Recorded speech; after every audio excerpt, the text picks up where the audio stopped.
سلام كيفكن؟ أهلا وسهلا فيكم في فيديو جديد. اليوم جيت بفيديو لوصفة الفطاير. فطاير بالدجاج والجبنة، كتير طيبين سهلين وما ياخدوا وقت كتير وشكلهم حلو، وكمان يعني ما شاء الله عليهم، يعني ما في ألذ من هيك. هون أنا بس أخدت نص كيلو طحينة وملعقة صغيرة ملح ونص ملعقة كبيرة خميرة الخبز، وملعقة صغيرة من خميرة الحلوى، وأخدت ملعقة كبيرة من السكر طبعا، وملعقتين كبار من حليب باودر. إذا عندكم حليب بتعوضوها دغري بكاسة وربع مي، بس أنا هون أخدت كاسة مي دافية مع ملعقتين كبار حليب، لأنه ما عندي حليب سائل، وأخدت ربع كاسة زيت. يعني ربع كاسة فيكن تزودوا عليها شوي، بس أنا أخدت ربع كاسة مشان يعني تجينا العجينة طرية وطيبة، يعني ما في أحلى منها. طبعا هون خلطت كل المكونات، بتتفاعل أكيد الخميرة مع السكر، بس يتفاعلوا يعني شوي، بنضيف عليهم طبعا الزيت ونخلط منيح. وهون بنخلي العجينة ليتضاعف حجمها تقريبا شي 25 لنص ساعة لترتاح العجينة تمام وتصير منيحة. بهالوقت بس خلي العجينة لترتاح وليتضاعف حجمها. باخد الحشو. هي فطاير بالدجاج، وطبعا قلت لكم والجبنة، أي جبنة فيكم تحطوها، بس صراحة إذا ما عندكم مثلا دجاج فيكم تعملوا فطاير بأي شي متوفر بالبيت، يعني أي شي طيب متوفر بالبيت فيكم تحشوه فطيرتكم. طبعا أنا هون كان عندي علبة كريمة سائلة، بس صراحة قسمتها، مسكت نص علبة حطيتها مع الدجاج والزيتون الأخضر. شفتوا الزيتون كان حبات أخضر، غسلته منيح، بعدين قطعته لشرائح رقيقة عشان يعني ما يضل حجمه كبير. وطبعا أضفت عليها الكريمة، شوية ملح وشوية توابل، التوابل اللي بدكم إياها. أنا حطيت توابل شاورما وفلفل أسود.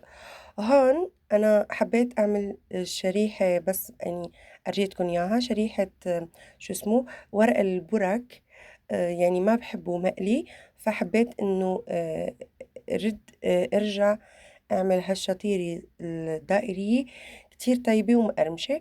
بس حطيت فيها كريمة وثلاث بيضات، ملح وجبنة وفلفل أسود طبعا، وشوية بصل، وحطيتهم بجوا شو اسمه هالورق البرك، 3 ورقات دهنتهم بالزبدة، وبعدين حطيت الخليط، بعدين رديت حطيت ورقتين فوقه، وبعدين قلبت يعني، وبتستوي على نار هادية من تحت ومن فوق، ما تاخد الوقت تقريبا شي 5 دقايق. المهم هون نرجع لفطيرة الجبنة. هون فردت العجين أم، يعني لثلاث كور كبار طبعا، بس بتفرديها بالطول، بعدين بتاخدي سكينة، وبعدين مثل ما انكم شايفين بنقطعها يعني بس على الجناب هيك مثل المشط هيك، وبعدين جوا بتكون العجينة لسه يعني سليمة، بنحط عليها الحشو. قلت لكم الحشو اللي بدكم اياه. انا بس كان متوفر عندي شوي من يعني صدر الدجاج وحطيته. طبعا هون بعدين بتقطعوه قطع صغيرة، يعني بس ينطبخ بالسكينة بقطعوه قطع صغيرة، يعني مشان ما يضل قطع كبيرة. هون عندي شوية فليفلة مو حرة، فلفل حلو حطيته قطع، وحطيت الجبنة. هون فيكن تستعملوا كل أنواع الجبنة اللي بدكن إياها، أنا بس كان عندي جبن أمير. وهون أنا بهال آه، يعني بهالعجينة الأولى ما حطيت شو اسمه، ما حطيت جبن شيدر اللي بيدوب، بعدين رديت بالشطيرة الثانية والثالثة حطيت. بتعملون هيك ضفاير، مثل كأنه ضفاير بنوتة هيك بندفر شعرها هيك، فأنا عملت بهالشكل. طبعا بس نخلص بندهنها بصفار بيضة. أنا هون كان عندي صفار بيضة، ما حطيت عليها ولا شي، يعني بس هيك بتدهنيها وبعدين بتحطوا عليها سمسم. طعمة السمسم كتير بالشطيرة بتيجي طيبة كتير كتير كتير. عفوا. بس هيك دهنتها كلها بيض مشان تعطينا الإحمرار، ويعني وطعمتها بتيجي كتير طيبة. هون أنا اختصرت، بس عملت فطيرة وحدة، والتنتين البقايا يعني دغري عملتهم وحطيتهم هون دغري على الفرن بنفس الطريقة. حطيت قلتلكن شو ما بدكم بتساوي، يعني شو أي جبنة عندكن، بس يا ريت تكون مثلا فيها جبنة شيدر، لأنه مثلا بتمط، أو مثلا موتزاريلا إذا عندكن. أنا هون ما عندي موتزاريلا، عملت بس جبنة شيدر وجبنة أمير وجبنة مثلثات وكيتس، أنا كمان بحبه كتير. فكل واحدة عملتها يعني بشكلين، يعني بنوعين تبع الجبنة. بس المهم هون كانوا كتير سخنين وطيبين صراحة. النار ما تكون قوية بالأول، قوية كتير يعني، بس بعدين بنحطها بالفرن بننوص شوي النار، يعني الغاز عليها، وبعدين تستوي. لأنه طبعا العجينة رقيقة، بس كمان مشان يعني تستوي من جوا منيح، وبتتحمر من برا من فوق ومن تحت ومن جوا كمان، يعني بتكون مستوية تمام. هون ما قدرت امسكها من يعني كتير كتير كانت سخنة. وصراحة هالفطاير طعمتهم وبنتهم بسخونيتهم، يعني بس تكون سخنة ألذ ما في، يعني ما في ألذ من هيك. كمان مع الجو بارد فكتير طيبة. صراحة الجبنة مطت من جوا وصارت يعني طرية وهيك وبتدوب، وطعمتها خيال. صراحة حبوها كتير بالبيت. جربوا الوصفة ما رح تندموا عليها، وكمان طيبة وسهلة وشكلها حلو. أنا بحب إني هيك أعمل ضفاير أحسن ما أعملها مثلا مربعات أو مثلثات أو هيك شي. فجربوها ما رح تندموا.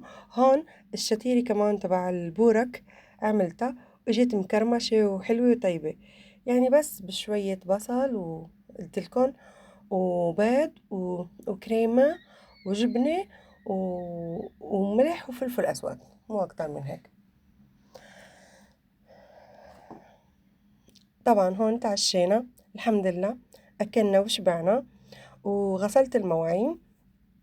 طبعا ما فيني خليهم لتاني يوم، يعني بيتراكم علي الشغل، وكمان يعني الحمد لله بس رتحنا هيك، ارتحنا شوي يعني.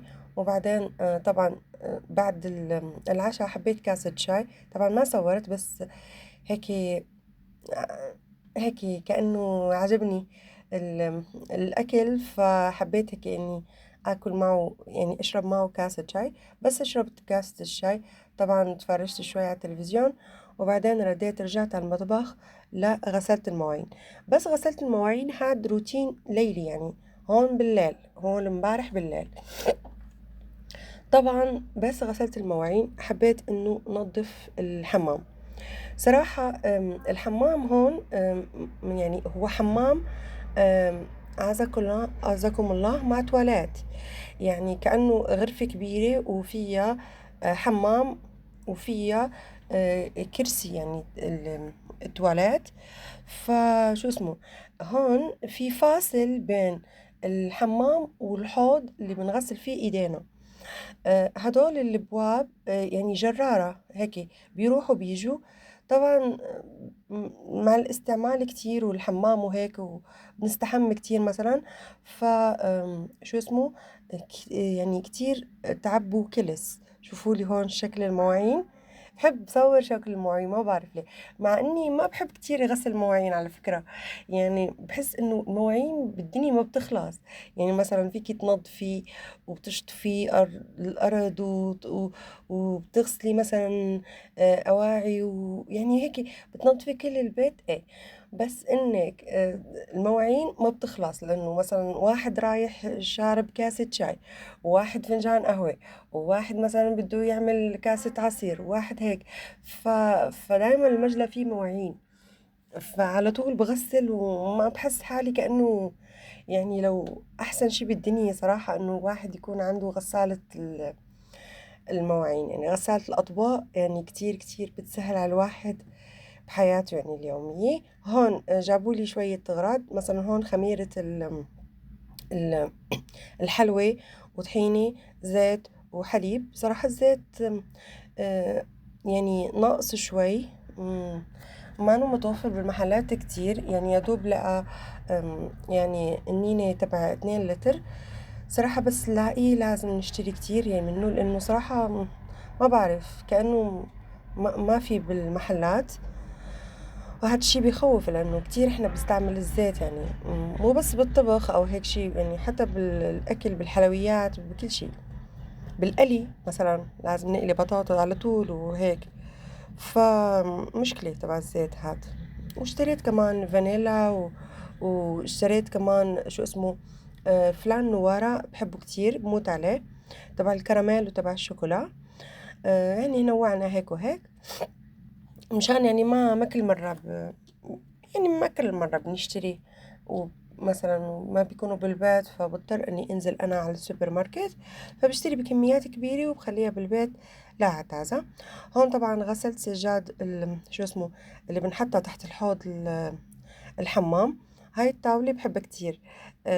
يعني هيك بنقعد ساعات يعني بغرفة القعدة بحط عليها كاسات المي والشاي وهيك، فبحبها. وبحب كمان الأشياء اللي بتكون إزاز، طبعا هذا مو إلي، لصاحبة البيت، يعني هاي من الأغراض اللي لقيناها بالبيت. صراحة كان هيك شكلها شوي ما أنا زابطة، مثلا هالزوايا كانوا هيك مكسورين، فردينا اشترينا مثلهم وثبتناهم يعني، وصلحنا العطب اللي كان فيها، مسحتها. بحب الاشي اللي فيه ازاز، انه بس بتمسحيه بالغبرة منه، بعدين بتكبي عليه بس شوية مي وبتمسحيه منيح، يعني حتى وبدون مثلا مواد تنظيف وهيك، فبيصير يلمع سبحان الله يعني. ومع التنظيف المستمر دائما بيضل نظيف ما شاء الله عليه. نظفت كمان سجاد المطبخ، يعني قلت بالمرة أنا نظفت سجاد الحمام، نظفت سجاد المطبخ طبعا، وبس نظفت كمان مراية الحمام، وبس خلصت بلشنا بالابواب اللي هلا بتشوفوها. صراحة كان شكلها كارثة. احنا لما سكننا كنت بنظف دائما الحمام على طول، قلت لكم باخد زاوية وبنظفها وهيك، بس صراحة شو اسمه أنا كنت بنظف من برا، يعني ما أخد هذاك البلاستيك اللي جوا هلا بتشوفوه عفوا، ما كنت بعرف نظفه، ما كنت بعرف شيله صراحة، لأنه الناس اللي كانوا ساكنين من قبل بظاهر ما كانوا بيشيلوه نظفوه من جوا، فأنا ما قدرت صراحة، ما قدرت أتحمل. وهلا صار لي تقريبا شي سنة ونص بنظفه بس من برا، ومن جوا بحس إنه في كلس، شو اسمه كأنه ترسبات، كأنه ملحية هيك ولا شي تبع المي مع غبرة، فحسيت انه ما انه تمام، فحبيت نظفه. هون بس نظفت الحوض يعني. وطبعا باسكت الزبالة أعزكم الله كل يوم بس يعني بشيل بالكيس بنظفه، وبعدين بحط كيس جديد. وطبعا انه بيقولوا يعني انه مثلا ستي بتقلي انه ما منيح انه يعني باسكت زبالة بتضل زبالة أعزكم الله بالبيت، يعني بس كل ليلة يعني بنروح يعني بنرميها، بناخدها يعني وبنرميها أحسن ما تضل يعني بالبيت، مو حلو. شوفوا لي هالباب، هاد باب الحمام هلا بتشوفوا شكله نهائي، كتير كتير كلس فيه يعني ترسبات ووسخ، يعني سبحان الله. كنت بنظفه من برا، بس ما بقدر رد شيل شو اسمه هذا شو اسمه البلاستيك، كأنه مشان يعني ما يخلي الباب هيك يتحرك من مكانه. فطبعا اشترينا واحد بلون أبيض أحسن. طبعا بالبيت ساعدوني، لأنه أنا حبيت أعمل هالروتين بالليل، لأنه إذا عملته بالنهار ما في حدا بيساعدني ولا يشيل معي الباب، لأنه الباب هلا بتشوفوه كله إزاز، يعني من تحت ألمنيوم ومن من فوق إزاز، فتقيل كتير كتير كتير، الواحد بس تقيل. فما يعني ما بالك 2، فلازم يكون 2 أو 3 نشيلوا مع بعض. فطبعا يعني شالوهن 2، وأنا هون نظفت، بس عملت فرز ونظفت. صراحة صار شكله يا سلام، يعني بس أخدته من جوا وهيك وعم نظف من تحت من جوا. يعني هن في يمكن مثلا ما بعرف شو اسمها، فينا نشيلها بس احنا ما قدرنا نشيلها، فنظفت يعني من جوا جوا. شوفوا لي شكلها كيف صارت تلمع، صارت بتجنن. حسيت انه عن جد عن جد اول مرة بحس انه الحمام عم يلمع كله، يعني من فوق لتحت لكل شي فيه. لانه بس هالشغلة كانت يعني قاعدة على قلبي صراحة من كذا كذا كذا شهر، وانا بدي نظفها من جوا. طبعا البلاستيك الابيض هو اللي شو اسمه، اللي بيكون اشتريناه وثبتناه من جوا. وفي اسود يعني لساته جديد. شوفوا لي الباب، ما تشوفه كيف بالتصوير بيبين صغير بس هو كبير وعريض وتقيل، انه النص الاكبر ازاز. هون طبعا شطفت الحمام، نظفته تنظيفة يعني حلوة، شطفت كل المي اللي فيه وبس نظفت البواب حطيته يعني وركبناه، وصار شكلهم كتير كتير كتير حلو ومرتب. هون كمان مسحت لحط السجاد، طبعا سجاد بس غسلتها يعني صارت ما شاء الله عليها.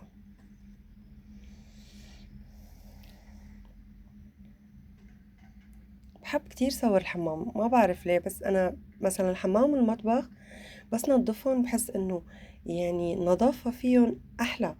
لأنه مثلا أوض النوم والصالون على طول يعني صراحة بيكونوا نضاف، يعني على طول بنضفهم يومي يومي. وكمان ما بيكون مثلا مثل الحمام والمطبخ، لأنه أهم شي الحمام والمطبخ إنه استعمالهم يومي وكل يوم بنتحمم مثلا وبنطبخ، فيومي بيكون في هيك شوية غبر على شوية وسخ. شوفوا لي شكلهم بس ركبناهم. عفوا.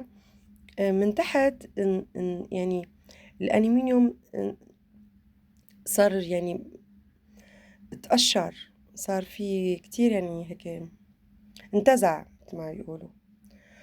هون شوفوا لي شكل النهائي صار كتير حلو. ان شاء الله يا رب يكون عجبكم الفيديو، عجبكم روتيني الليلي. ان شاء الله يا رب لاقيكم بفيديو تاني، ولا تنسوا دعموني وتشتركوا في القناة. وان شاء الله الفيديو الجاي بيكون ترتيبات وتجديد بالمطبخ. انتظروا الفيديو الجاي ان شاء الله.